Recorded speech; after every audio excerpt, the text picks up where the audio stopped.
Good morning, everyone. My name is Sushobhan Patankar. I'm the Deputy Director and Associate Professor at Symbiosis Institute of Media and Communication. On behalf of Pune International Center and Symbiosis International Deemed University, I welcome you all to the 6th edition of Dr. Dileep Padgaonkar Memorial Lecture Series. Today is indeed a very special day for all of us. After almost 2 years, we are meeting again in person in this auditorium. Last 2 years, this lecture series happened in online mode on Zoom. But again, this year, after 2 years, we are meeting in person in this auditorium. It's indeed a very special moment for us. So today, on the dais, we have Honorable Dr. S.B. Mujumdar, Founder and President of Symbiosis Society and Chancellor of Symbiosis International Deemed University. Dr. Raghunath Mashelkar, President of the Pune International Center. Dr. Vidya Yarodekar, Pro-Chancellor of Symbiosis International Deemed University.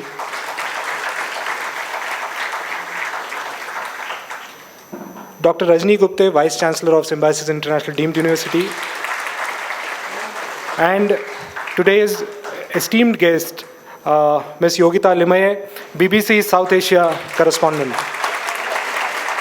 And we are also joined by Latika ma'am, Mrs. Latika Padgaonkar here on the podium, and she's also there with us on the dais. Along with them, I would like to welcome all the students of SIMC, SCMC, and all the students from SIU, as well as all the friends, family members of Dr. Dileep Padgaonkar. They are present in large numbers in the audience member. I welcome you all to this function. Before we begin with this event, I would like to request you all to kindly switch off your mobile phones or put your mobile phones on silence mode so that there's no disturbance while the event is on. Every year, over the past 6 years, we are meeting or holding this event to commemorate life and work of Dr. Dileep Padgaonkar. He was associated with Pune International Center and he was associated with Symbiosis International Deemed University as a R.K. Lakshman Chair Professor. Under his leadership, under his guidance at SIU, we have carried out activities associated with rural journalism, civic journalism, and many other facets of journalism. He was always a guiding light for us at Symbiosis International University, and he has always encouraged and motivated our students to do meaningful journalism. In the past, we have invited eminent journalists such as Rajdeep Sardesai, Shekhar Gupta, P. Sainath, Karan Thapar, and last year it was Mahfouz Alam who addressed this particular lecture. Today, indeed, it's a special day, as I said. After a gap of 2 years, we are again meeting here in person. And to take the proceedings forward, I would like to invite Honorable Dr. Vidya Yarodekar, ma'am, Pro-Chancellor of Symbiosis International Deemed University, to deliver the welcome address. Ma'am.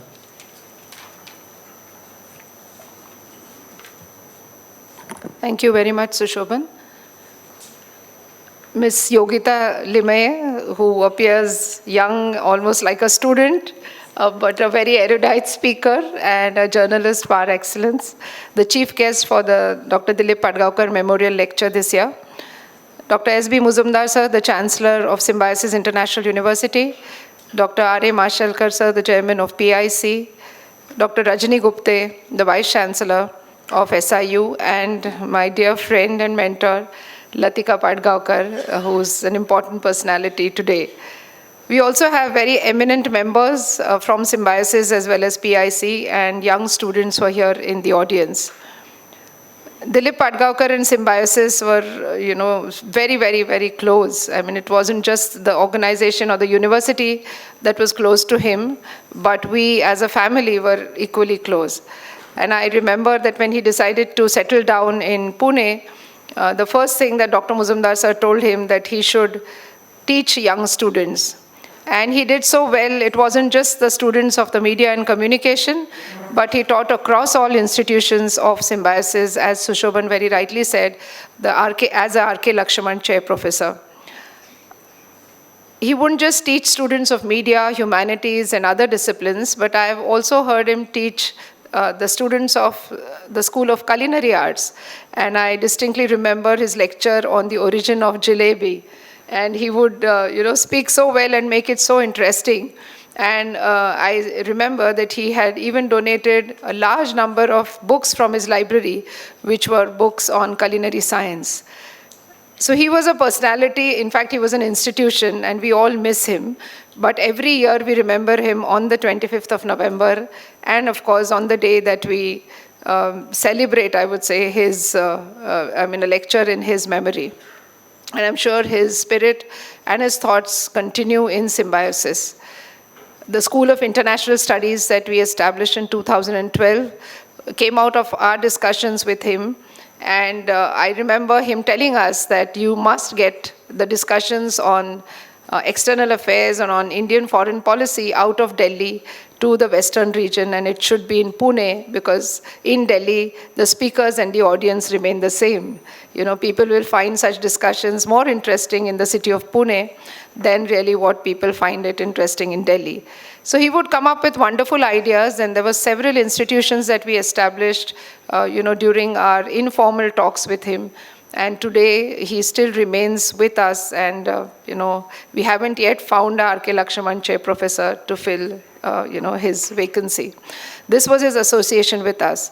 I'm glad Yogita accepted. I know her schedule is so busy, and that, this date kept going back and forth, but I'm very, very happy that she's accepted to come here today.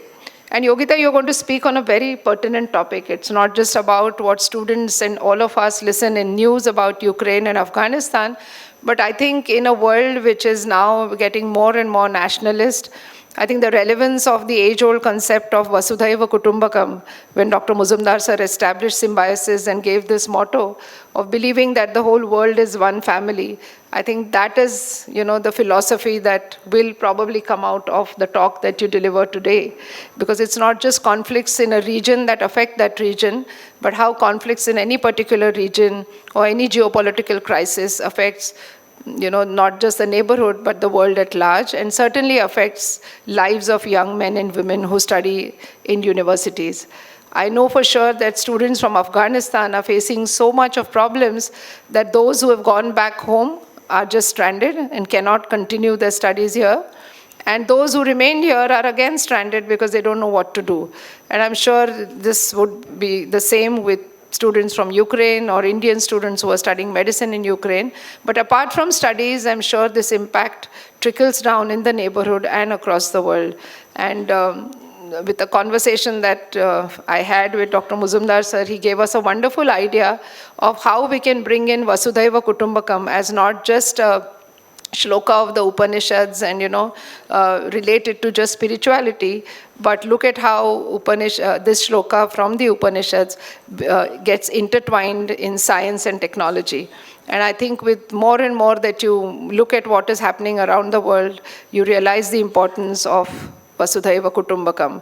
And we are very glad that a motto that, with which symbiosis was established more than 50 years ago, today we see that against the backdrop of the logo of G20, we also read one earth, one family, one future, Vasudhaiva Kutumbakam. So with these few words, I welcome all of you to this wonderful lecture, and we will continue to cherish our memories of Dileep Padgaonkar at Symbiosis. Thank you.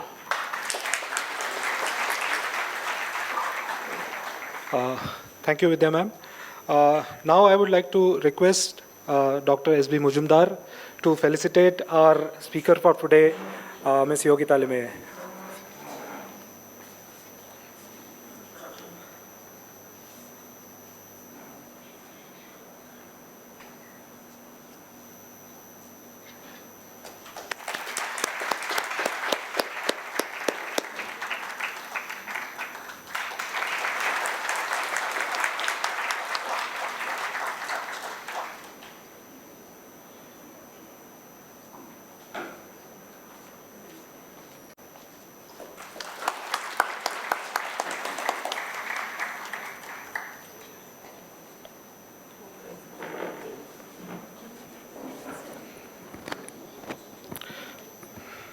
Thank you, sir.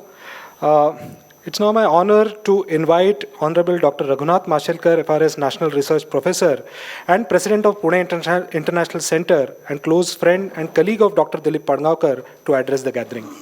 Thank you, sir.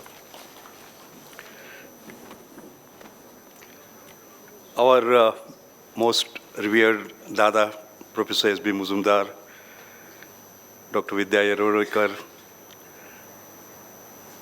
Yogita Limaye, our most distinguished speaker this morning,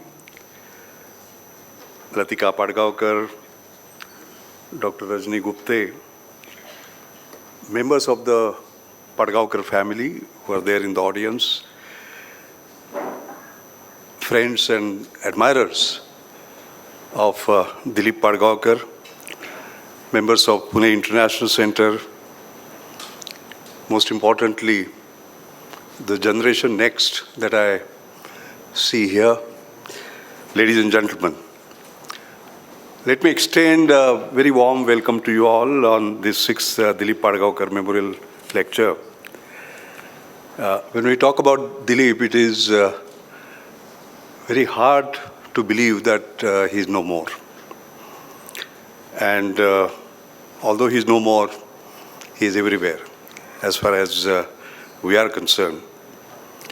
You know, Dileep has been decorated with several adjectives. Man of culture and intellect with a reflecting mind, erudite, classy, liberal, secular, fair-minded, non-hierarchical, most importantly, bold. He was a profile in courage. But to me, he was all this and much more. He was one of the most multifaceted individual, a fantastic human being that I have met in my life. I consider fortunate that I met him and I was his friend, and he was a dear friend. Dileep was liberal to the core, preaching us the values of tolerance all the time. He always taught us about the importance of mutual respect for contrarian values and freedom of speech. In fact, I was just telling Yogita while we were having a tea outside, somebody remarked to me last week. He says, yes, freedom of speech is important, but I'm now worried about freedom after speech. So these are challenging times, actually. And Dileep spoke passionately and tirelessly about creating journalism, maintaining media as balanced. Today there is a big challenge. As we know, news has become noise. Media channels have become kangaroo courts. I wonder what Dileep would have been thinking from up there about what is the current state of affairs, and will be more enlightened when Yogita speaks, of course. Having spoken about Dileep as my dear friend, I must talk about and express my gratitude to what he did for PIC. PIC wouldn't be there if he was not there. He was a founder of the very idea of PIC when it was born, and he laid very strong foundations of PIC, Pune International Center. Because after all, PIC is people and programs. That's it. And he was the chairman of our program committee, set the highest standards, highest benchmarks, and that is how our great foundation was led. He was the one who always reminded us that Pune International Center is International Center in Pune. And he would have been very happy to see the progress that we have made today. I think if you look at our flagship programs, one of the most important ones is Asia Economic Dialogue. This is the 4th year now that we'll be doing it. And as you can see, the number of thought leaders from all around the world who come. In fact, somebody has gone to an extent saying that this is becoming now the Davos of the East. And one feels extremely proud, and I'm sure Dileep would have been very, very proud. Finally, I want to, and most importantly, I want to warmly welcome our distinguished guest, our speaker, Yogita Limaye. She's a Punekar, so a special welcome to you. And you are the first speaker in this series from Pune, so we feel particularly proud. Yogita, we see you every day in and day out. Very proud to see the dizzying heights that you have reached. By the way, I was again telling her that both of us are on Twitter, by the way. But do you know the number of followers I have? 46,000. And do you know the number of followers she has? 66,000. So she is better by 20,000. So really, I think, see, I've been watching your tweets. I think you write from not here, from here. I can see that. For example, you know, the situation of Afghan, those little children, they are hungry and they are crying. To put them to sleep, they use tranquilizers. This is humanity at worst. I mean, I'll tell you, I mean, I've seen a number of things that you write, so I really admire your courage. I really admire the fact that your heart is in the right place, so we thank you for accepting our invitation. Yes, we have had a series of very distinguished speakers here, like Karan Thapar, Radip Sardesai, P. Sainath, and so on and so forth. You are no less. You are equal and you will go even higher. So all our best wishes and choices, blessings for your rise higher and higher. And once again, our grateful thanks for accepting our invitation and doing us the honor. Thank you very much.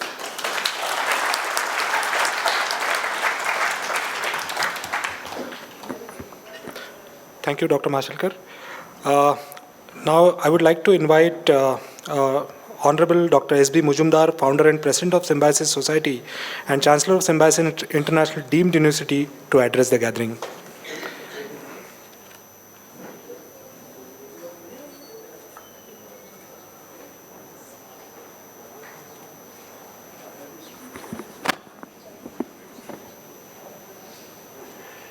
Namaste to all of you. On behalf of all of you, I pay my tributes to Dileep Padgaonkar. Dileep Padgaonkar was a great support to not only PIC, but also to Symbiosis. And Vidya rightly said, it was at his instance that we started few institutions, but most importantly, Institute of International Relations. Dr. Padgaonkar was a student when I was a professor of botany at Ferguson College. When he was abroad in France, I think, Latika, he was associated with UNICEF. Yeah. He came to Pune. He visited Symbiosis, and he encouraged all of us to continue helping international students studying in Pune,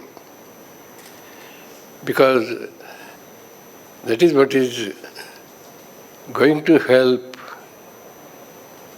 the big motto that Symbiosis had since 71, Vasudhaiva Kutumbakam. And that tradition continues even today. Dr. Padgaonkar had one innovative idea. He was of the opinion that whether Delhi, Pune, Bombay, Calcutta, Madras, Chennai, events occurring there get big publicity in all media. 640,000 villages which are there in Pune, in India, And in fact, India is basically a rural country. Media ignore or give subordinate importance to happenings in rural India. And therefore we wanted to promote what we call rural journalism. And in association with Abhay Vaidya, I hope he is here. Yes, please stand up. In association with Abhay Vaidya, he visited many villages. He surveyed various events occurring in the villages. And at the end of the exercise, I remember Abhay Vaidya having submitted his report to me. Be that as it may,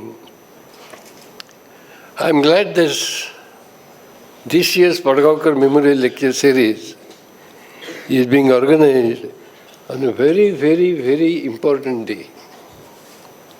Why? Because today is 1st of December. And from today onwards, for 1 year, India is going to have presidency of G20. And believe me, sometimes coincidences happen. But as Vidya said, the motto of this G20 presidency is one earth, one family, and one future. Vasudhaiva Kutumbakam. I myself patted my back when I realized that way back in 1971, 50 years ago, Symbiosis thought of same logo, Vasudhaiva Kutumbakam. And therefore we have decided that we should celebrate this particular year in collaboration with central government. Dr. Vidya is already in touch with important persons there. Be that as it may, I am sure Dileep would have certainly liked this activity. And it's a very significant day that this lecture is being organized on a very important, significant and auspicious day. It is perhaps for the first time that our beloved Prime Minister, Narendra Ji Modi, has given every Indian a great confidence. Confidence of being Indian. And therefore, a day will come when India will lead the world. It was Swami Vivekananda who in 1897 predicted, and Swami Vivekananda's predictions have come true. He predicted that India will get freedom in a very awkward situation exactly in 50 years. And in 1947, India got freedom. But today what is relevant is second prediction of Swami Vivekananda. He predicted that whereas 20th century belonged to Western countries, 21st century will belong to India. And all of us are seeing the signs of becoming leader of the world. Perhaps a day will come when wars in Afghanistan or Ukraine, Russia, in fact humanity is very much used to wars only. Our history is a history of wars. But a day will come when the world will realize that we must make United Nations organization a very, very strong body. Yogita, I would like to share one thought with you.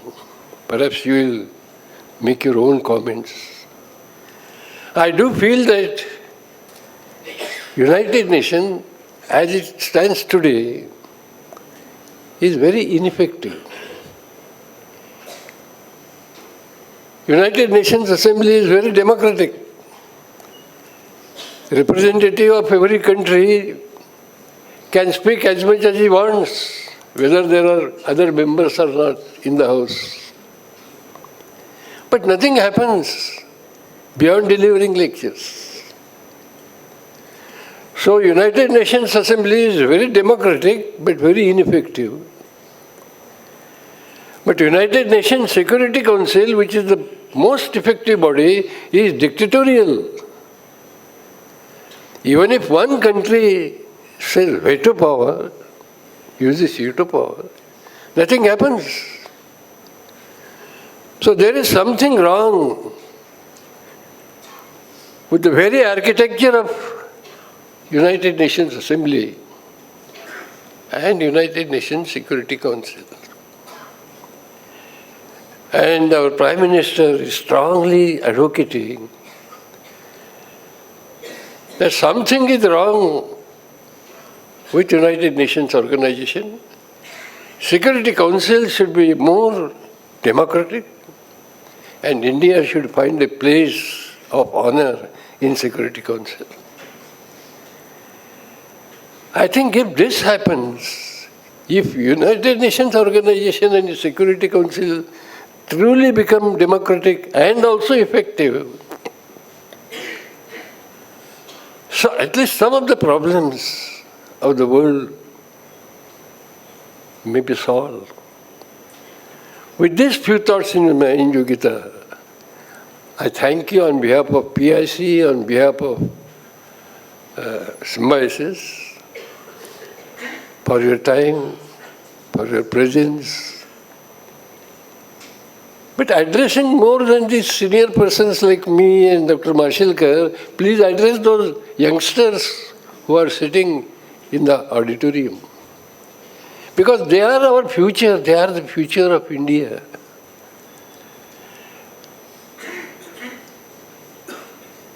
And I'm sure you will inspire them, you will ignite them, you will give them confidence of being Indian. And our students of international relations will take some lessons from you. With these few words, I thank all of you once again. Let me tell you, my friend, that there is some interesting relationship between PIC and Symbiosis. Mashelkar, who is the spirit behind PIC, was kind enough to associate Symbiosis with Dileep Padgaonkar lecture series. And that is how this program is being organized jointly by Pune International Center and Symbiosis. And I'm glad that this tradition will continue further. Dr. Mashelkar, thank you for giving this privilege for me. I must also mention that today we have pious presence of Latika Padgaonkar. Please stand up.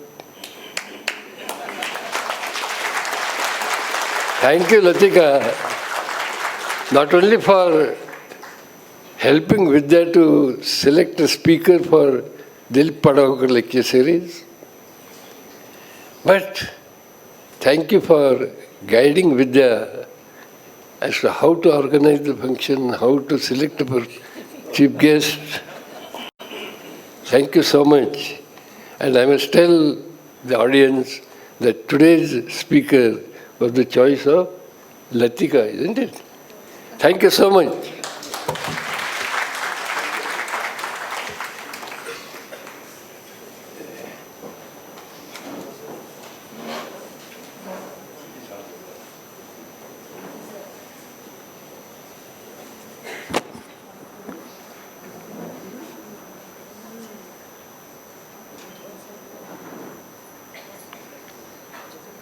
Thank you, Mujumdar sir, for those inspiring words.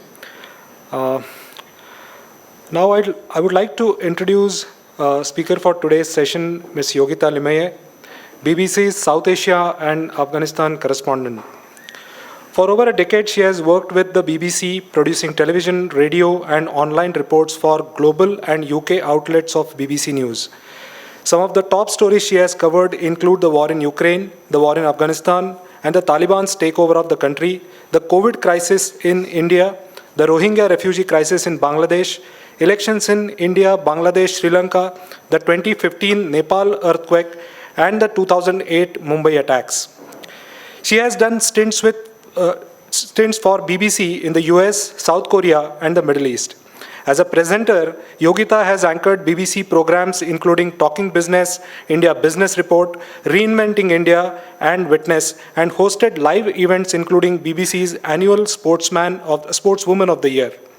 Her work has won and been nominated for a number of prestigious awards, including the Peabody Awards, the Royal Television Society Awards, and the UK Foreign Press Association Awards. Today, Yogita is going to talk about covering conflicts, notes from Afghanistan and Ukraine. Here I would like to, as Dr. Mujumdar said, that she is going to address the young audience here. I would like to request all my young audience to sprain their neck muscles a little bit. They should not, sprain their neck muscles right now, and pay attention to what Yogita is saying, because she's the youngest speaker today we have got for this lecture series, and indeed her experiences are going to help you as future journalists or communication experts going forward. So at the end of this talk, she is going to address a few questions, so please pay attention to what she is saying and ask some tough questions to her. So I would like to welcome Ms. Yogita Limaye to the podium now. Thank you, Yogita.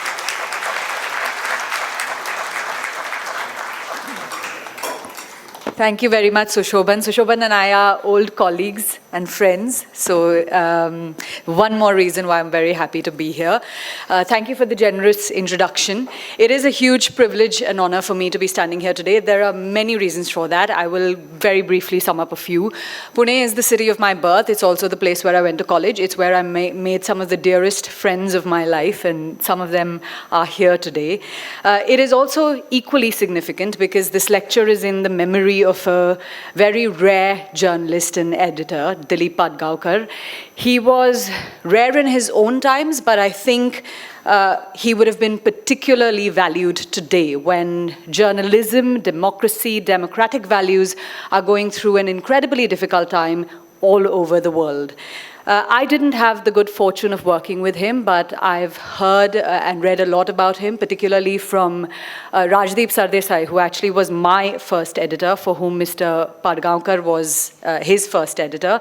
And I read Rajdeep's tribute for him, and I'll read out some of the lines that stood out for me from Rajdeep's tribute. He wrote, "He showed the ability to navigate the times of India through a difficult period by stressing on the values of tolerance and mutual respect for contrarian ideas. The Times of India under Padgaonkar was a sheltering umbrella where civilized dialogue was possible." I don't think I need to explain too much why I think those lines are special. Civilized dialogues, I think, increasingly in short supply these days. I was also listening to the first memorial lecture delivered here by Rajdeep, who, by the way, is also as democratic an editor as they come. And one of the things that Rajdeep said in his lecture was that when Mr. Padgaonkar hired him as a 20-something-year-old journalist, he said, there are too many veterans in this institution, we need to freshen things up. And I wonder if it's in that spirit that all of the wonderful people here have decided to take a chance on a relative newbie like me to deliver the lecture this year. So thank you very much, Latika. Thank you very much, Dr. Gupte, Dr. Majumdar, Raghunath Mashelkar, Dr. Yeravdekar, also Ruchi, I know who's not here today, and for everyone who's actually come here. You've taken time out of your days to be here. I truly appreciate that, and I hope I'm able to live up to the faith that you've put in me today. I hope that through my experiences, I'm able to give you a bit of an insight into covering conflict, and also this might sound a little self-important, but hopefully I can explain why I believe journalism is one of the most important professions in the world. And if you don't already agree with that, hopefully by the end of this lecture, I can get you to do that. Thank you. I must add that I am a correspondent in the field. I'm not an opinion writer, I'm not an editor, I am not an analyst. So what I'll be doing today is taking you behind the scenes of some of our coverage. It is not my place to give you opinions on issues, unless of course it is judgment that I can draw upon on the basis of the reporting that we've done and the evidence that we have found on the ground. It is no secret that our profession is facing a credibility crisis around the world. People are wary of trusting us. There is a lot of fake news around, and unfortunately it travels faster than real journalism. And there is a point, of course, why should you trust what we say? And with that in mind, we at the BBC have been encouraged by our leadership to sort of lift the curtain on how we do our journalism. There is a very high level of editorial rigor, attention to detail put into every tiny bit of work. Some of the work I'm going to show you today, we've agonized over one word for hours. But that's rarely ever known to our audiences because we can only put out 3.5, 4, sometimes 5 minutes if you're lucky for our audience to see. And so we've decided we're not going to take the trust for granted, and we actually have a new tagline, and that says, if you know how it's made, you can trust what it says. And so I hope to do a bit of that today. Sorry, I'm just going to take that down. Let me start with a very core question that I often get asked. Why do journalists go into conflict areas or war zones? Now, it's a bit of stating the obvious, but it is a very simple answer. It is to bear witness, to document firsthand what is happening to ordinary people caught up in a conflict. If no one is there to witness it, to film it, to write about it, to photograph it, how will the world ever find out what is actually happening on the ground? I'm not saying it's entirely altruistic. Of course, we are paid a salary for it, but it is still always a choice. And I don't think I've personally ever met a journalist driven by how it'll build their profile or how brave it will make them seem. I've always seen it come from a place of passion, a real hunger to go and find out what is actually happening on the ground and then to relay that information, those stories, to people around the world. I am going to play you a few reports today just to help me explain some of the points I'm making better. I must warn you, unfortunately, because of the nature of the subjects that I cover, that almost all of them are distressing or upsetting. I will warn you before I play each one, so if you'd rather not watch it, please feel free to leave. I will not take offense. Nobody should ever have to watch anything that puts them through any kind of trauma. The first report is actually, it isn't my report, it is from who I think is one of the greatest correspondents of our times. My colleague, she's the BBC's senior international correspondent, Ola Gerin. Her report is from eastern Ukraine, it's from Bakhmut in eastern Ukraine. It aired on the 27th of September this year, so the situation in Kyiv and other parts of the country has changed slightly this then. Could I request, whoever's manning to play the very first report, please? What's titled as Video 1. Inside a city under relentless attack. This is Bakhmut, pounded by Russian airstrikes and shelling. Ukrainian forces still hold the city, but the Russians are at the eastern edge. It's hard for us, says Ludmila, one of the few venturing out. Have you thought about leaving? I don't want to. This is my homeland, she says.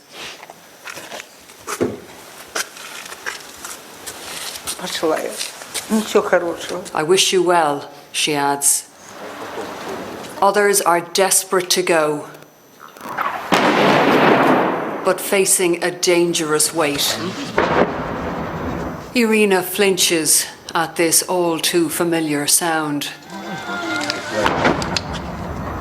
Her 14-year-old daughter, Yelizaveta, is the main reason she wants to get away from her birthplace, which is now a battleground.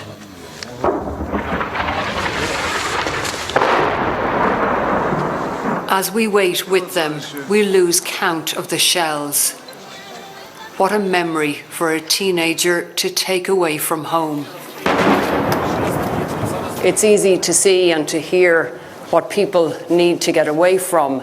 In the last few minutes, we've been hearing incoming and outgoing shells every 30 seconds or so. It really doesn't stop.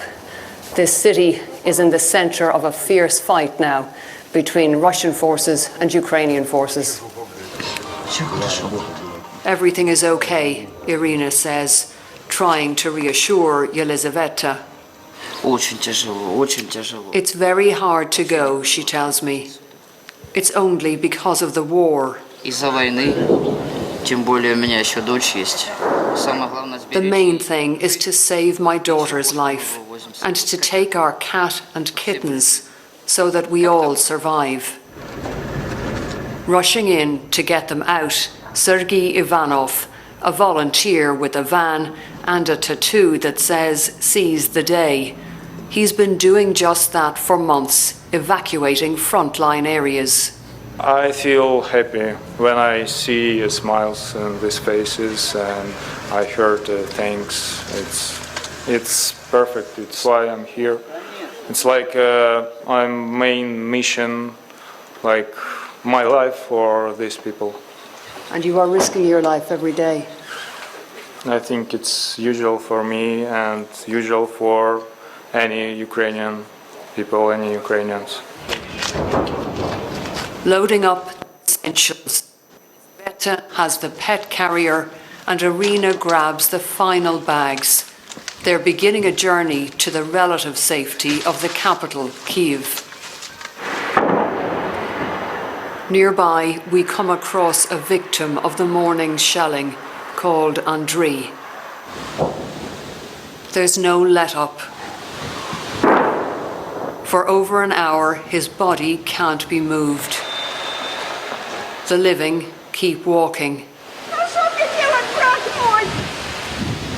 His sister, in red, can only take cover. Andriy spent his life saving others. He worked as an ambulance driver.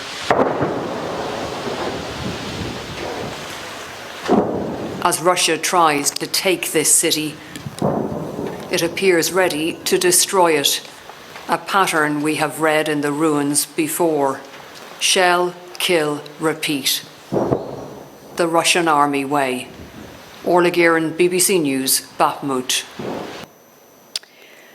So the first most obvious thing actually, and I am really stating the obvious about Orla's report, is that it provides evidence that there is fighting going on in eastern Ukraine. And I say this because there is so much propaganda flying around that when I returned from Ukraine earlier this year, people asked me, oh, is there really fighting going on? How come things look relatively normal in Kyiv?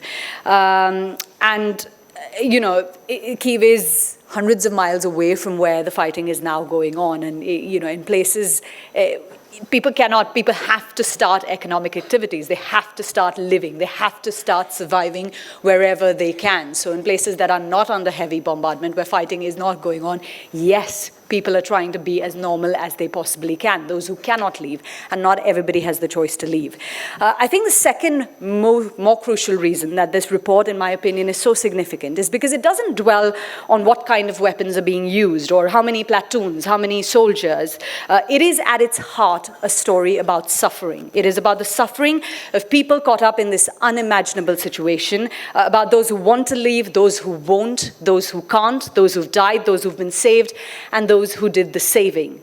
Ola also gives dignity to the dead. She could have just had that, one shot of the dead body there, and been sensationalist about it. But no, she tells you who Andrei was. I know how much time and effort it must have taken, extra time, in a very dangerous situation for Ola, her team, Gyoktay Koraltan, who filmed that report, Paul Lonergan, who was their safety advisor, Vitska Burema, their producer, how much extra time in a very dangerous situation it would have taken for them to find out about the details.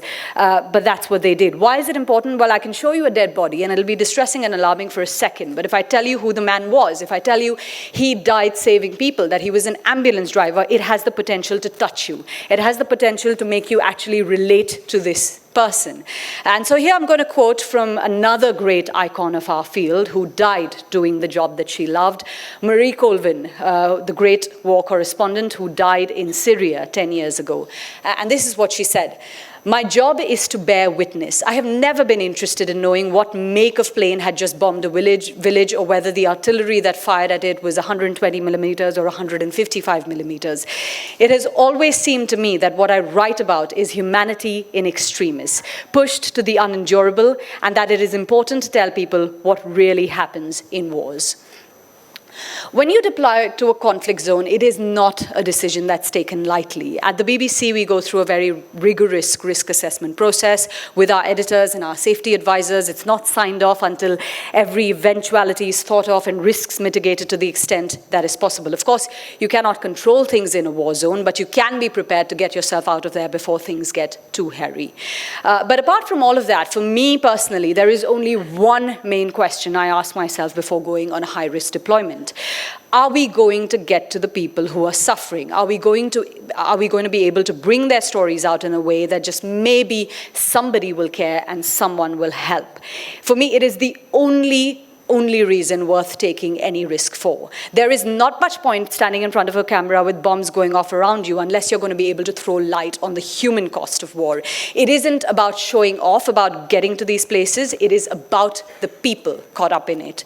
And so I'm going to play you our next report. This is a report we did from Kunduz in northern Afghanistan. It was aired in July last year. That's when we did it as well.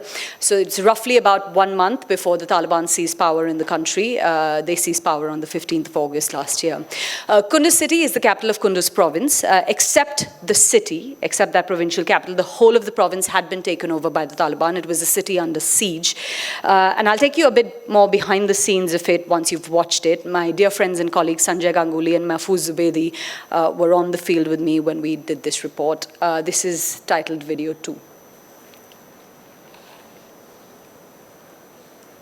Yogitalam Lamai reports from there with the production team of Sanjay Ganguly and Mahfouz Zubaydi. Decades of suffering that's now become even more brutal. In Kunduz city, besieged by the Taliban, tens of thousands of Afghans who fled a surge in violence, running from bullets and bombs, caught between insurgents and government forces, scared, hungry and homeless in 45-degree heat. People rushed to us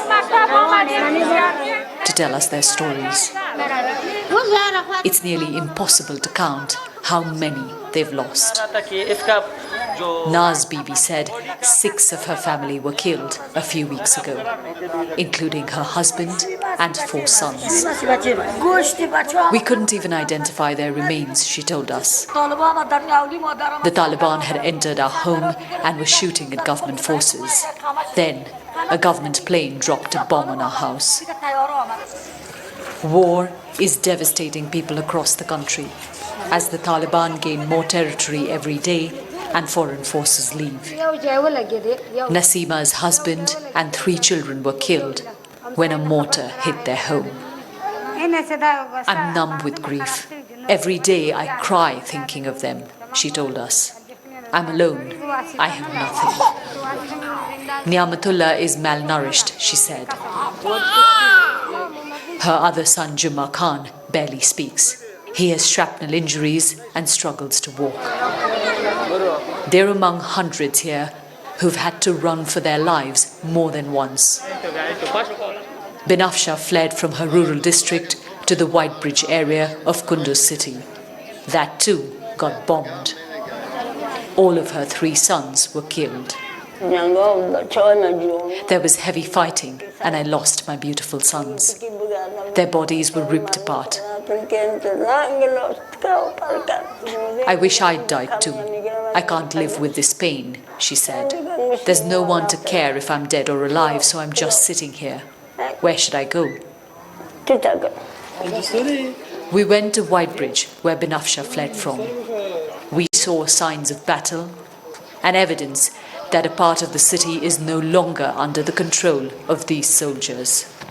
This is a position of the Afghan government forces, and then just across the bridge, on the other side there, is territory controlled by the Taliban. We're in the city of Kunduz, but in recent weeks, this has become a front line. The spaces that people can run to for safety are shrinking every day here. On our way to the center of the city, we saw the aftermath of an explosion. It was a bomb placed on a fuel tanker. No one was hurt in this attack, but there's no way for us to tell what's happening just a mile from here. Many of the wounded aren't able to get medical help. Yet, all the critical care beds at the main hospital in Kunduz are full. Abdul Rahman was caught up in an explosion when he went to get fodder for his family's goats. 14 years old, he's lost a hand and has serious injuries to his abdomen and leg. This patient condition is very poor. 6-year-old Mariam has a bullet lodged in her spine. Hit as she and her family ran into their home to hide when a gun battle broke out. So the bullet is still lodged inside the spine? Yeah. She will survive, Dr. Khair Mohammed told me, but she won't be able to walk. Have not sensation. When the fighting is really intense, we get more than 100 patients a day. Such numbers that we can't cope. And there are so many dying at home. Even the hospital was hit by mortars a few days ago, he told me. More than half of Afghanistan's people need immediate aid to just survive. Many here feel abandoned by their government and departing foreign troops. They're leaving so irresponsibly and all of a sudden, Humayun said. No one is hearing our voices. Outside the camp, another family arrived. There was no space for them. Even the fragile safety of a basic tent is hard to find. Yogita Limai, BBC News, Kunduz. So, as I said, the city was under siege. There was no real way to get there by road. By Kabul, I mean, if we were able to drive, it would have been about an 8 or 9 hour drive. But essentially, you'd have to cross bits and pieces of Taliban-controlled territory. You'd have to cross active front lines. We had been told that about 35 to 40,000 people, displaced people, were gathering in Kunduz. These are numbers given to us by the International Organization for Migration. No one was able to get to them. We didn't think it was a particularly good idea to be embedded with Afghan forces. We thought it would be too dangerous, and also it was not an independent option. But we really felt, because at that time I don't think anyone was able to get the gravity of what was happening, because most of the reporting was being done from Kabul, where there wasn't actually any fighting going on. And so it wasn't coming out to the world what was happening. Then we found out that the UN was still flying their small planes to Kunduz once or twice a week. So we convinced them to give us permission to buy tickets on those planes. They realized it was important for the word to get out, so they did help us. Once we got there, of course, we were pretty much on our own. Day and night, we could hear mortar shelling from the edges of the city, artillery fire, and of course, the testimony that you've heard from ordinary people who had run for their lives, who'd seen their family being killed in front of their eyes and had barely any food or water in sweltering heat. The evening before we were to fly out from there was a mortar shell attack on the runway of the airport, and we thought we might end up getting stuck there. But luckily, the small propeller planes, they don't need a very long runway, so our flight was able to take off. It was a tough trip, but I think it was worth it. I believe it was among the first few reports from any news organizations that really got people's attention to the fact that as foreign forces were being withdrawn from Afghanistan, more and more territory was being taken by the Taliban. It wasn't just rumors, it wasn't just propaganda, it wasn't just people putting it on social media. It was true, it was happening on the ground. And of course, the byproduct of that was that the humanitarian situation was getting out of hand. While we were in Kunduz in the north, my colleague, a brilliant, I think one of India's most gifted and brilliant photographers and journalists, Danish Siddiqui, was in Kandahar at the same time, and his work from there was also bringing to light what was going on away from Kabul. Sadly, Danish was killed on the job on the 16th of July last year in an eastern part of Kandahar province, but without his work, there is so much we would not know about what was happening, not just in Afghanistan, but all of the stories he's covered from India and around this region. Now, our reporting got a lot of attention. It got shared a lot on social media, but it didn't move the powers that be to do anything about the situation. And that is the thing about this profession, that you often have to deal with the disappointment that your report might not make a difference. It might not make the difference that you wanted to make, but equally, that is not a good enough reason to stop doing it. Even if it really makes a difference 1% of the time, the fact is that that won't happen if we're not there doing our jobs. And again, I'd like to quote from Marie Colvin, as you can probably make out, she is a real icon for me, when she wrote about war. Craters, burnt houses, women weeping for sons and daughters. Suffering in my profession, there is suffering. In my profession, there is no chance of unemployment. The real difficulty is having enough faith in humanity to believe that someone will care. Now, I know there are a lot of young, aspiring journalists in this audience, so I don't want to make you feel hopeless. I will also talk about a report that I feel has made a difference. This is from Ukraine, more specifically Bucha, which is it's a commuter town just outside of Kyiv. This is a report that we produced in April this year, together with my colleagues Imogen Anderson, Sanjay Ganguly, Anastasia Levchenko, and Daria Sipigina. Just a warning that this contains descriptions of sexual crimes. This is titled Video 3.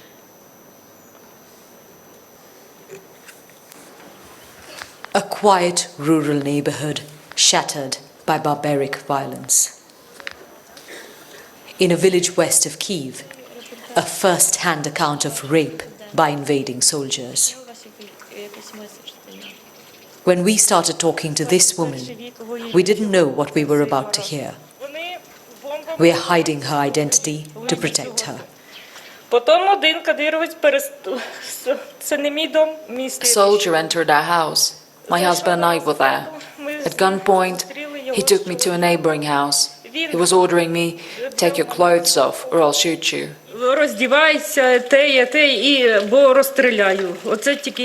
Then he started raping me. While he was doing that, 4 more soldiers entered. I thought I was done for, but they took him away. She returned home to find her husband shot in the abdomen. He died 2 days later. She buried him in the backyard.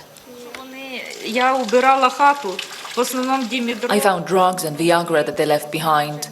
They would get high and they were drunk. Most of the invading soldiers are killers, rapists and looters. Only a few are okay.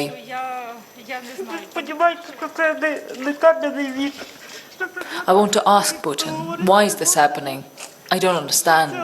We're not living in the Stone Age. Just up the road, we heard of another rape case. It's being investigated by the police. This is the house a woman was taken to and assaulted. Upstairs, the bedroom, where she was later killed. It's a disturbing scene. Bloodstains all over. On the mirror, a message in lipstick. Tortured by unknown people, buried by Russian soldiers, it says. Out in the garden, we were shown her grave. A day after we went, Ukrainian police exhumed her body. The note in lipstick, we're told, was left by a separate unit of Russians who found her body and buried her here. They later told a neighbor, Oksana, about the dead woman. They told me she had been raped and that her throat was either slit or stabbed and she bled to death. They said there was a lot of blood. We traveled 70 miles east to another village. To what used to be the home of a family. A couple in their 30s and their young child. Signs of their peaceful, ordinary life lie amidst the ruins. On the 9th of March, Russian tanks rolled in. 2 soldiers shot the man dead. The woman who lived in this house managed to escape along with her child. She called the Ukrainian police and she's given them her testimony. She's told them she was raped multiple times by the 2 drunk Russian soldiers who killed her husband. And she said they threatened to kill her little boy too if she didn't do exactly as they said. As the soldiers left, they burned down the house. The police chief has told us they've gathered evidence and plan to go to the International Court. In Kyiv, we met Ukraine's human rights ombudsman, Lyudmila Denisova, who's recording rape cases. So, this is obviously from near Kyiv in April. It was a time when Russian soldiers had just withdrawn. Russia has withdrawn from northern Ukraine. The immediate front lines had gone, and so we were able to go into the areas to see what was left behind. There were, sort of occasional strikes on Kyiv then, but it wasn't piece together the report that you just saw, and that's what we got, first-hand testimony from a woman who had been raped, which is what was needed, which was evidence. The woman we interviewed consented to her identity being revealed, but we thought a lot about it before the report went out. We said we felt like she had consented during a period of trauma for her. It had been barely a few weeks since, all those awful things that happened to her. And so we thought, what if she regrets that decision later? And which is why we took the decision, because we asked ourselves, is the impact the story made going to be any less if I didn't tell you her name? If you were not able to see her face, as long as you were able to hear what she was saying in her own words.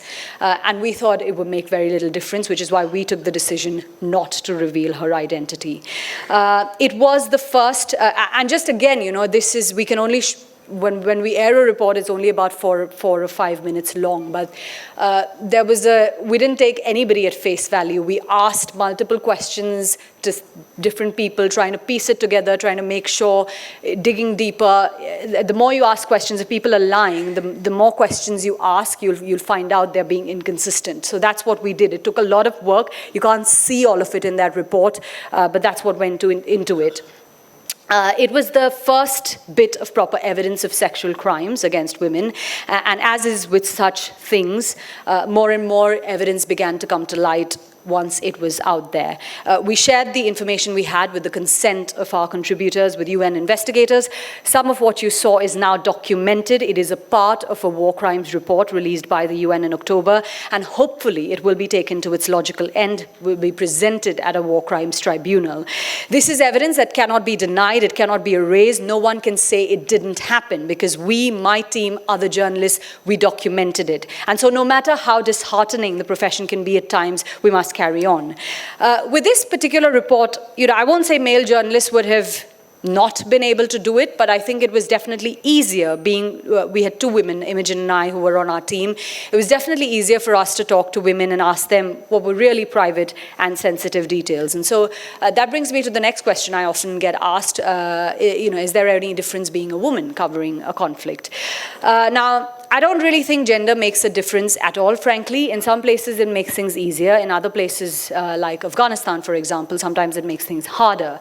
But I do think there is a difference in perspective. Just from the experiences we've had as women in this world, I believe there are stories that we will always feel far more viscerally about than men do. And for me, girls' education in Afghanistan is one such issue. As a journalist, we must be objective when we come to an issue and make a judgment on the basis of evidence that we find. But I believe there can be no 2 views on the topic of education of girls. It is, in my opinion, a non-negotiable basic human right. And while that sounds like I'm stating the obvious, I find it often treated as a secondary issue. Afghanistan, yes, of course, it is reeling under a severe humanitarian and economic crisis. The number of attacks by Islamic State, Khorasan province, the regional affiliate of IS, have been rising. But to me, women's education is and equally, if not a more critical issue than others, for institutionalized discrimination to be allowed to pass in 2022, in my opinion, it is the biggest rollback in human rights in recent history. That is not me talking as an activist, it is me talking as a journalist and as a human being. And it's on subjects like these where I feel my perspective as a woman has helped me tremendously in my reporting. I am going to play a report we did from Kabul in October last year. So that was roughly 2 months after the Taliban had taken over. It was a month after schools had been opened for all boys, of course, across Afghanistan, but teenage girls were barred from attending secondary school. So after 6th grade, they weren't allowed to go to school. And that continues to be the situation till today. This report was produced with my colleagues Imogen Anderson and Sanjay Ganguly. I can't remember what video number we're on, but it's the next one. Country. From Kabul, here's Yugita Limai. At 17, her life, with all its possibilities, has been shut down. Before the Taliban took over, she would have been preparing for school along with her brother each morning. Now, Afghan girls face the biggest rollback in human rights in recent times. خونی بسیار احساس بد است که ما 11 سال مکتب خواندیم بی امنیتی که خصوصا در چند سال آخر که بیخی امنیت نبود و ما بسیار مشکلات که یا باز خانه میاییم نمیاییم پدر ما که معیوب است و بسیار سختی بر ما قلم کتابچه خریده باز ما در خانه بشینیم. At the top of her class, she wanted to be a doctor. همسنفی های میاد و میایه استاد ما کتابای ما کل چیز میخواستیم داینده یک چیزی شویم زندگی خدا پیش ببریم کلش در گذشته ماند و ما به تاریکی ها برگشتیم. The family lives hand to mouth, and education was their path to a better future. Under an all-male Taliban regime, women are disappearing from public life. They haven't been allowed to return to work yet. Those who've marched to claim back their rights have been beaten. We met one of the protesters who was lashed with electric cables in Kabul. بنابراین باید یک قشر این جیبه خود قربانی کنن. ما واقعا خود در خطر پرتیم چون ما افغانستان در دولت. Till August, she supported her family of 6. Now, she's out of a job. اما وقت طرف اولادای میبینم بسیار دردآور است زندگی بره چون آینده اولاد بسیار تاریک و نامعلوم است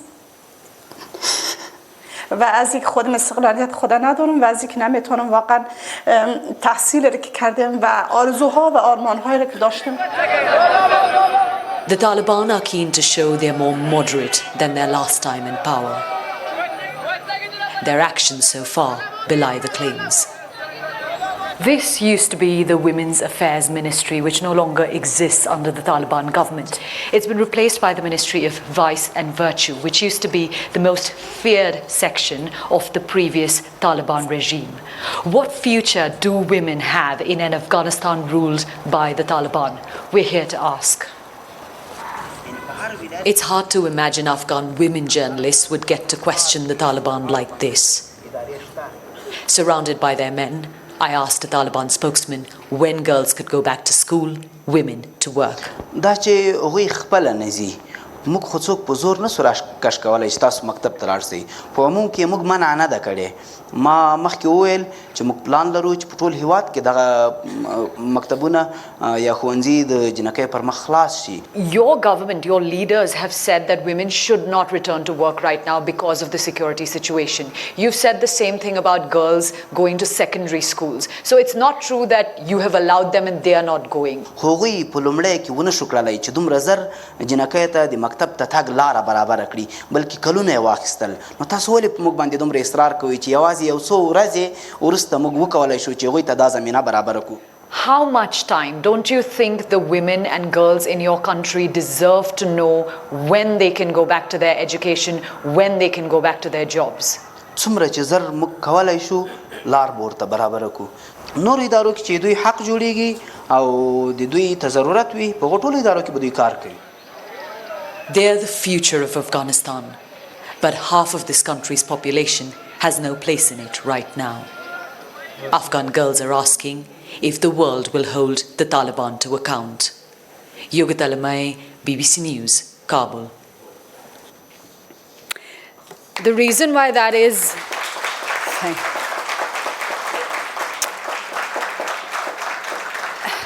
Thank you. You know, as I said, institutionalized discrimination in 2022. And once those ideas are accepted and normalized, there is no reason why they will stick within the borders of one country. We live in a connected world, and that's why I think as journalists we have a commitment to keep covering that story again and again and again and again, for as long as it takes. When we set out to do that report, so it was 2 months after the Taliban takeover, as I said, we were hearing from everyone. We were hearing from the Taliban in their press conferences that they were holding, foreign diplomats, administrations, Afghan women and girls who were outside the country, other women and girls around the world, but we hadn't heard the voice of the people who were actually affected by that decision. And because I think people weren't hearing the voice, they weren't actually able to relate to it. You know, even now people sort of seem to think that, oh, you know, big deal, a few girls out of school, what's the big deal? And I think when you hear that young student there who spent her whole life trying to get an education, despite all of the risks in Afghanistan, despite a war raging on for 40 years rather, I think you can really understand and relate to it. And that's why we thought she was the first person we needed to hear. Then you needed to hear of the people who were fighting for women's rights, who were being beaten while they were doing so. And then, of course, we needed to talk to the de facto government of the country. Now, as we know, many Afghan female journalists have left the country. Those who are still working there are working under tremendous pressures and increasing restrictions. It was important for us as a team to point out that even though we were being given the opportunity to question a member of the Taliban, that was frankly a privilege. It was afforded to us because we were foreign female journalists. It is not something that an Afghan female journalist could not have done, or, you know, an Afghan male journalist, if they had done it, there would be ramifications for it. Because we had that opportunity that people could face, you know, very, very serious repercussions for. We thought it was important and our job to ask tough questions of the administration on behalf of the women of that country, and frankly, behalf of the women, and frankly, why women and men all over the world. And that continues to be our job. We have to keep doing that again. A report we had out yesterday which talked about further restrictions, which was now women aren't allowed to go to parks anymore, they can't go to swimming pools, they can't go to gyms. You know, the number of restrictions are just increasing, and we will continue doing that till as long as we can. I think one of the questions is, you know, people are quite interested in knowing what are the Taliban like, what do they treat me like as a female journalist, as a foreign woman. I've had many different kinds of encounters. It's quite a wide range. The spokesman you saw there, he was quite, for lack of a better word, media savvy. He offered me, when he found out I was from India, he offered me milk chai, because the Afghans usually have chai, which is basically, it's green tea leaves and water. So he said, oh, you're from India, and he offered me milk chai, and he said, oh, tell your government we want to be friends with them. But we've had, you know, a range of different encounters. That isn't the only one. We've had people who've been far more menacing at checkpoints, who've been gruff. Then we've had places where we've been completely ignored. So yeah, like if me and my colleague, or the women basically, are made to sit on one end of the room, nobody looks at us. It's like we could be pieces of wood for all they care. I've even had an experience where one spokesman said, oh, I'll answer your questions, but we can't be seen on camera together. So basically, we filmed the interview, and I said it in a script line, saying he was willing to answer my questions, but he didn't want to be seen together with a woman on camera. So we've had, you know, I've had a wide range of experiences.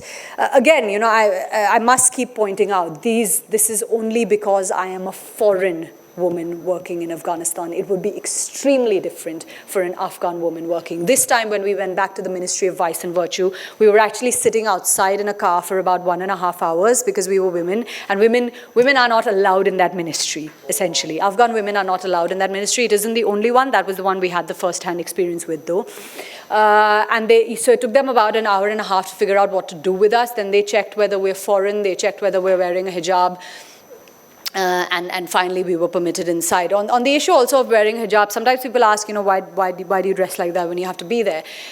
We're not there to be activists. We're there to be journalists. We're there to ask questions on behalf of the people. If wearing a hijab or wearing something makes you less conspicuous, it allows you to do your job easier. That's what it isn't about me. It isn't about what I think. It isn't about my opinion. It's not about my preference about whether I'd like to wear it or not. If it keeps me and my team safe, if it allows us into places that allows us to do our journalism, it is worth it. So that's why you see me dressed like that in a lot of my shots. I've also often been asked to compare covering Afghanistan and Ukraine, and that's a very complicated question. Because the politics of it, obviously, of why the two conflicts are taking place is very different from each other. But I'll say this one thing, and perhaps it was, a bit naive of me to think what I thought then, which is, so in Afghanistan, the Taliban's first time in power in the 1990s, it was associated with extreme brutality. We've also seen evidence of war crimes committed by, some units of NATO forces, of forces of the government backed by NATO in Afghanistan. And so if the war there was brutal, I wasn't surprised by it. I wasn't expecting to see that in Ukraine. I thought that with all of the international laws that had been made, the modern warfare would be less medieval in nature, that civilians wouldn't be deliberately killed and tortured. But of course, I've shown you some of what I've seen on the ground. And so that myth in my head has been dispelled. I think the other critical difference is the humanitarian situation in Afghanistan is far worse than anything that so far I've seen in Ukraine. Of course, I am stating the obvious because Afghanistan has been through 4 decades of war, now going through a terrible economic crisis. Next year, it could see near universal poverty. And we all know this. Everybody knows it. And yet Afghanistan somehow feels like it's been forgotten. Of course, there has been a tremendous amount of suffering in Ukraine. It's absolutely right that it has got the attention of the world. But as journalists, I think it is important for us to keep shining a light on parts of the world that tend to slip out of public memory. I feel extremely proud that the BBC has editors who are committed to covering Afghanistan, editors who feel it's a responsibility for a big network like the BBC to keep bringing the Afghan story to the world. Who've actually said to me directly, if we don't do it, who will? And again, we're not taking a moral high ground here. It's simply because it's about resources. A lot of the smaller networks simply do not have the bandwidth to go to Afghanistan when you have a story like Ukraine and so many other stories going on around the world. People ask me, so how bad is the situation actually in Afghanistan? And I don't think words can describe it. So I can show you. I will show you a report we put out just last week because there's nothing I can say which can top that. So this is video 5 in that. This is a report that went out literally. I think it was last week. It was on the 24th of November, so very recent. Hunger is ravaging their lives, and they're forced to endure it. A second winter since the economy collapsed. Here outside Herat, on most days, there's no work. People who've survived years of war and drought, now at breaking point. In cold, bare homes, we met those forced to make unbearable choices. 7 months ago, this woman, the young mother of a 2-year-old child, sold her kidney. She got $2,700, which was used to repay debt. We're hiding their identity to protect them. We have dry bread in the morning. At night we dip the bread in water and eat it. I sold my kidney, and now we are being forced to sell our daughter. The people we have borrowed from harass us every day and say they will take her if we can't repay them. Her husband repeatedly said he felt ashamed of their situation. In a secluded area nearby, we found more evidence of people selling kidneys to survive. The man fears he might get arrested by the Taliban if they found out. He's in his early 20s. He said he had the surgery 3 months ago. We went deeper into the area, and as people found out we were journalists, They came to us, wanting to be heard. We were shocked by what they said. Our children cry because they're going to bed hungry, so we give them tablets to put them to sleep. They'd be better off dead, Abdul Wahab said. Does anyone else also do the same thing? A lot of us, all of us, they said. Ghulam Hazrat was carrying the tablets with him. They were tranquilizers.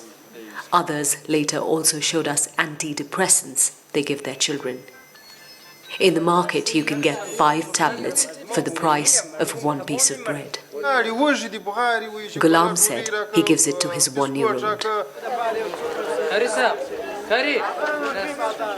These men, their dignity, broken by hunger. I sold my 5-year-old daughter for $1,200 and sent my teenage son to Iran illegally to work. We understand it's against Islamic laws and that we are putting our children's lives in danger. But there is no other way. We have nothing. Where should we take our children and go? They asked. 4-year-old Nazia lives next door, sold to be married to a boy from the southern province of Kandahar. Her family forced to choose between its children.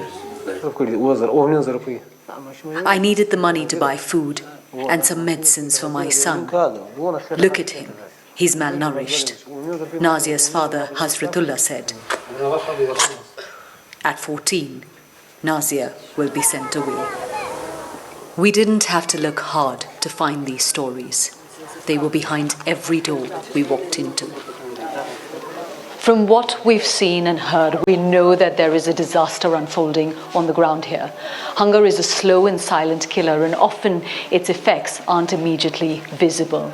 But the truth is, we will never know the scale of what is happening here because no one is counting. People here feel abandoned by everyone, by the government that is currently running this country, and by the whole world. This is an emergency. More than half the country needs life-saving support. Millions are a step away from famine. Yogita Limaye, BBC News, Herat. So one question I do get asked a lot is, are humanitarian organizations still operating in Afghanistan? Yes, they are, but aid agencies cannot be a substitute for an economy that is, for a functioning economy. Last year, on the 15th of August, when the Taliban took over, a lot of the foreign funding which was going directly to the government of Afghanistan, that stopped abruptly. That money, it comes for approximately 3/4 of public spending in the country, and public spending is how that economy pretty much ran. So 3/4 of the money that the state was able to spend was stopped in an instant with the Taliban taking power. There is a dilemma. The world doesn't want to recognize the Taliban unless they get commitments on, human rights, women's rights, other security issues. But it is the people on the ground who are suffering, and there is no time left. There are people already dying. There are children already dying. There are children whose lives will be wasted away if that help doesn't come through. What that report, we hope, has done is at least to hold people by their shoulders and shake them and say, pay attention to this. We've had calls from humanitarian organizations who are operating on the ground. I'm going to be talking to them soon, and hopefully we hope that it will make some sort of a difference on the ground. But again, I say, it's not aid agencies. Even the UN's Afghanistan appeal is only 50% funded at the moment because the world and pretty much, I think, most parts of lots of world powers actually had a role to play in why the situation is in Afghanistan is the way it is today. We're hoping that is going to get somebody to wake up and listen. Now, I'm going to very quickly, just because I have a captive audience, I'm going to say 2 things which are not directly related to our coverage from Ukraine or Afghanistan. I think it's a universally accepted fact, and I don't think anyone will necessarily argue me on this, but when a product or a service is available free of cost, it's probably not very good quality. It's the same with the news. In the age of disinformation, misinformation. I think it's important for people to understand that we, especially the people who can afford to, have to start paying for the news. The BBC has a funding model where it's funded by the taxpayer in the UK who pays a license fee. People like the New York Times, for example, and others have funded by subscriptions. In both cases, consumers paying for the news. And frankly, it is the only model that is sustainable, because if someone is willing to offer you something for free, it probably means you're the product, you're the person getting used in some ways. And in the bargain, you're most likely not getting the news, you're probably getting something that they want you to see.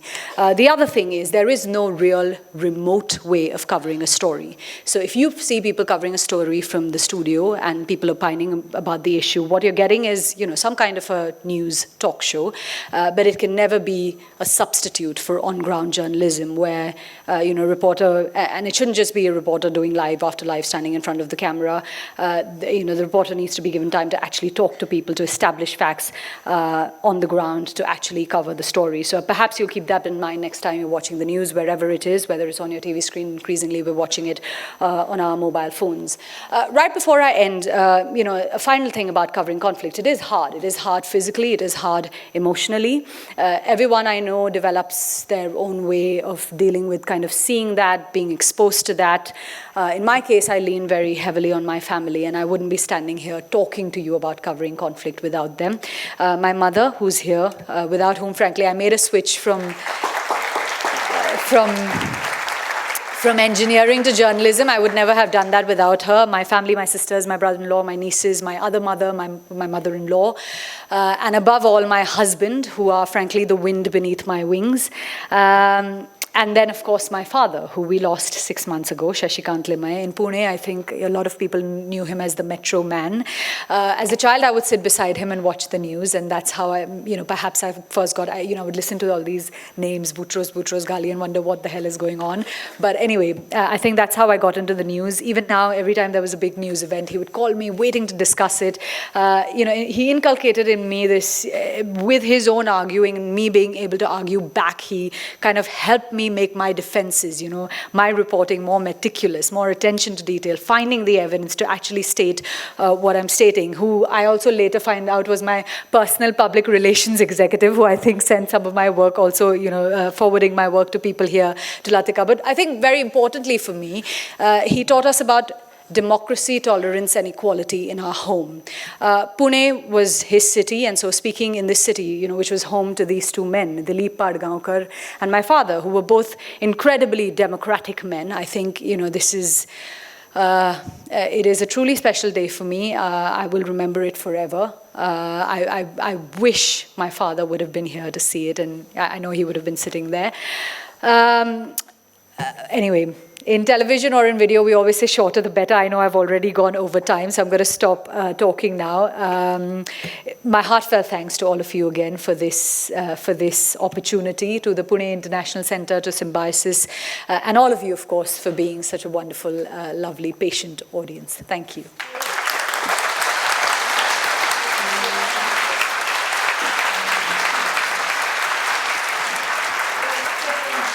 I think Yogita deserves a standing ovation for the courage that she has shown.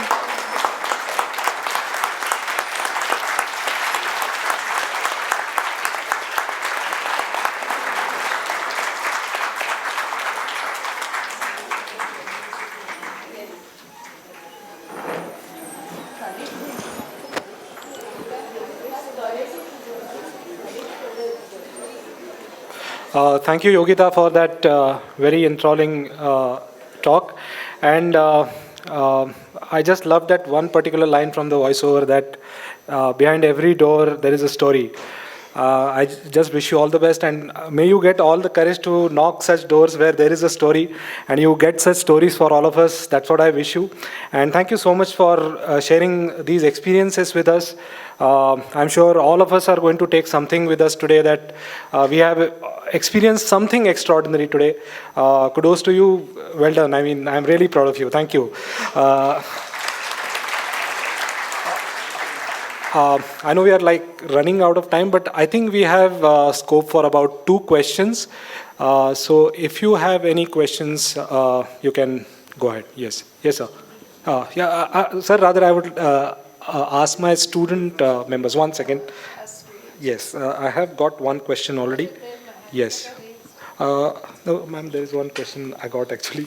There is one Kruti here. Kruti? Is Kruti here? Yeah, please. Wait for the mic. Please introduce yourself and ask the question.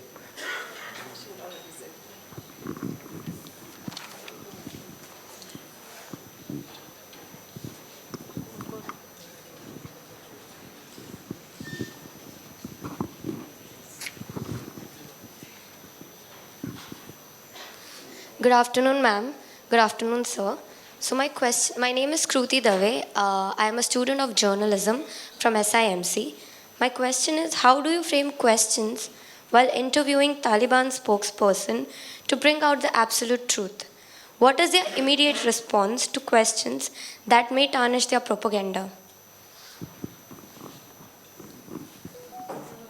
Should I just come back there?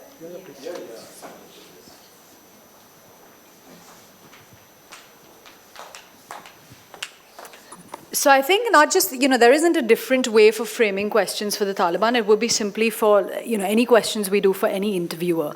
And really what you've got to keep in mind is, what do people want to know? What do people need to know? And I think if you kind of think of that, what are the answers that people need? That's how we frame questions for everyone. So I don't think there's a different way particularly. I mean, if people are lying and you know that it's an obvious lie, like he tried to say that, parents are not sending their daughters to school. So you've got to rebut that because you know that's not the truth. So you've got to say that, no, that's not true. This is the truth, and then ask the question again. But I don't think there is a specific kind of way. It's just to be vigilant. If you're being told lies, then I think it's about being vigilant and picking up on that and going back and asking another question and not letting them get away with the lie, basically. Thank you so much, ma'am. I think, sir, you can ask the question. One second, just let them get the mic to you. Yes. Yogita, hi, Satish Khote, before. And Yogita, how do you manage to keep a straight face, with the horrendous things that are happening around you? Or is it that you keep it all bottled up into you and when you come back at your room, you let it all out, cry at it? I wouldn't have been able to stand out hearing, in fact, just hearing your talk, I wanted to look away completely. How do you manage to do that is what I would like to say. Well, I mean, we react as not on the field, obviously, but, you do react as human beings. Like I said, everybody has a different way of coping. There are times when stories have moved me to tears and, you cried out just the way you would with any other form of grief. But as I said, you've got to find a way of recovering, recuperating, and healing and doing things that, replenish. Your soul breaks a little bit and you've got to keep replenishing that, and I do that. There are some very good friends of mine in the audience today who help me do that a lot, and of course my family as well.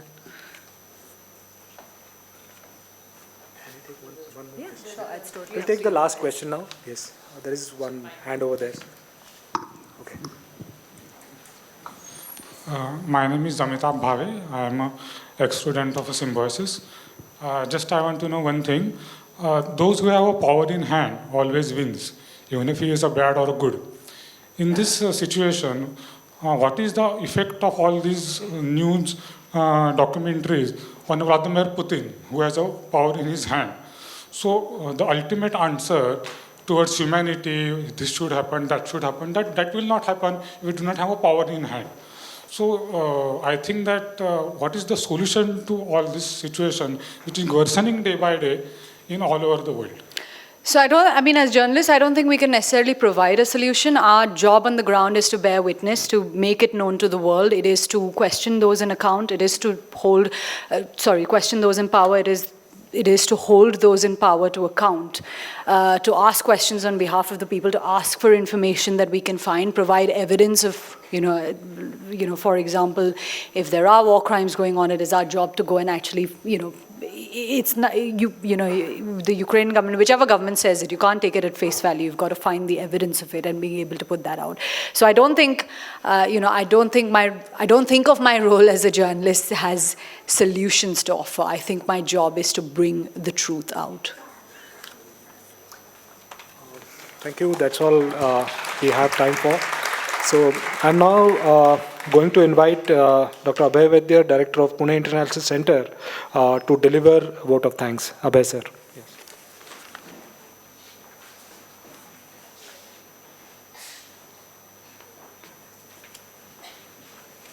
Thank you, Sushoban.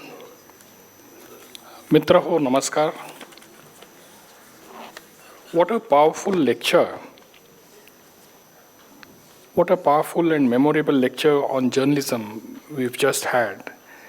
And as Yogita said, this journalism is not about phono-journalism or handout journalism, but it is about grassroots journalism, and that too from war zones. I am deeply honored to present this vote of thanks on behalf of Pune International Center and Symbiosis International Deemed University.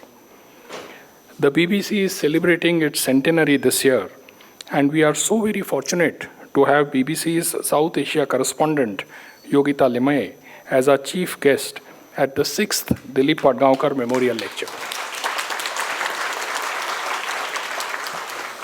We are aware, Yogita, that you had a very hectic international schedule of travel this past week, and certainly over the past months, and yet you took the time out to come to Pune to deliver this lecture. We are indeed grateful to you for your inspiring words to journalists, budding journalists, and all of us here today in these challenging times for Indian journalism. And the one thought that struck me immediately was the words of Amartya Sen, that famines don't occur in nations with a free press. And that itself brings to us the significance and importance of journalism and why we should never lose our hope and faith in journalism. For India, the BBC has been synonymous with the legendary Mark Tully, and we now have one more name to be proud of.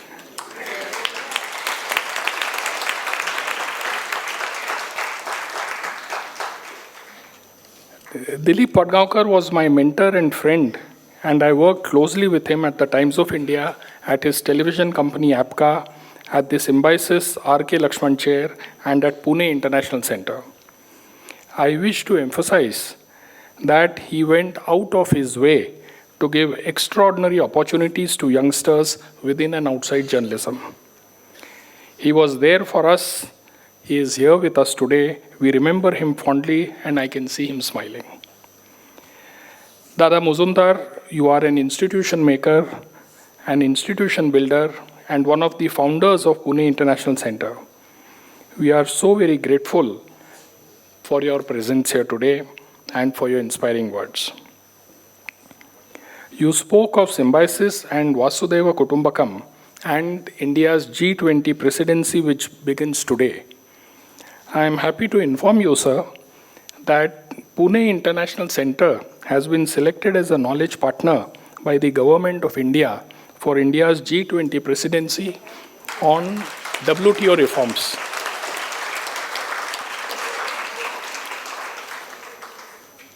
I also wish to thank Pune International Center's President, Dr. Raghunath Mashelkar, for sharing with us his rich memories of his friendship with Dr. Padgaonkar, with whom he established Pune International Center 12 years ago. Dr. Mashelkar has had an extremely tight calendar of meetings, conferences, and travel, and yet, no matter what, he is always present for this event year after year. Thank you, sir.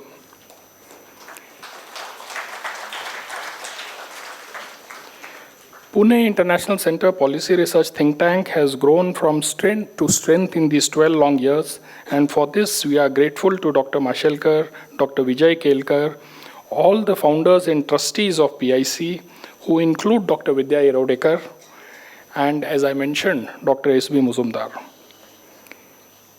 We are grateful to you, ma'am, and the entire Symbiosis family, Professor Rajni Gupte, Professor Ruchi Jaki, and Shushoban Patankar for organizing this event year after year.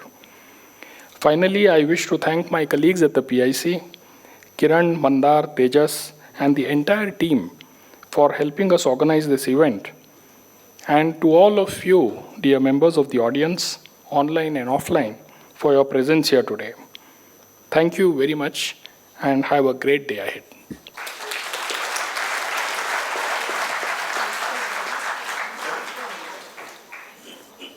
Thank you, everyone. Thank you, Abhay sir.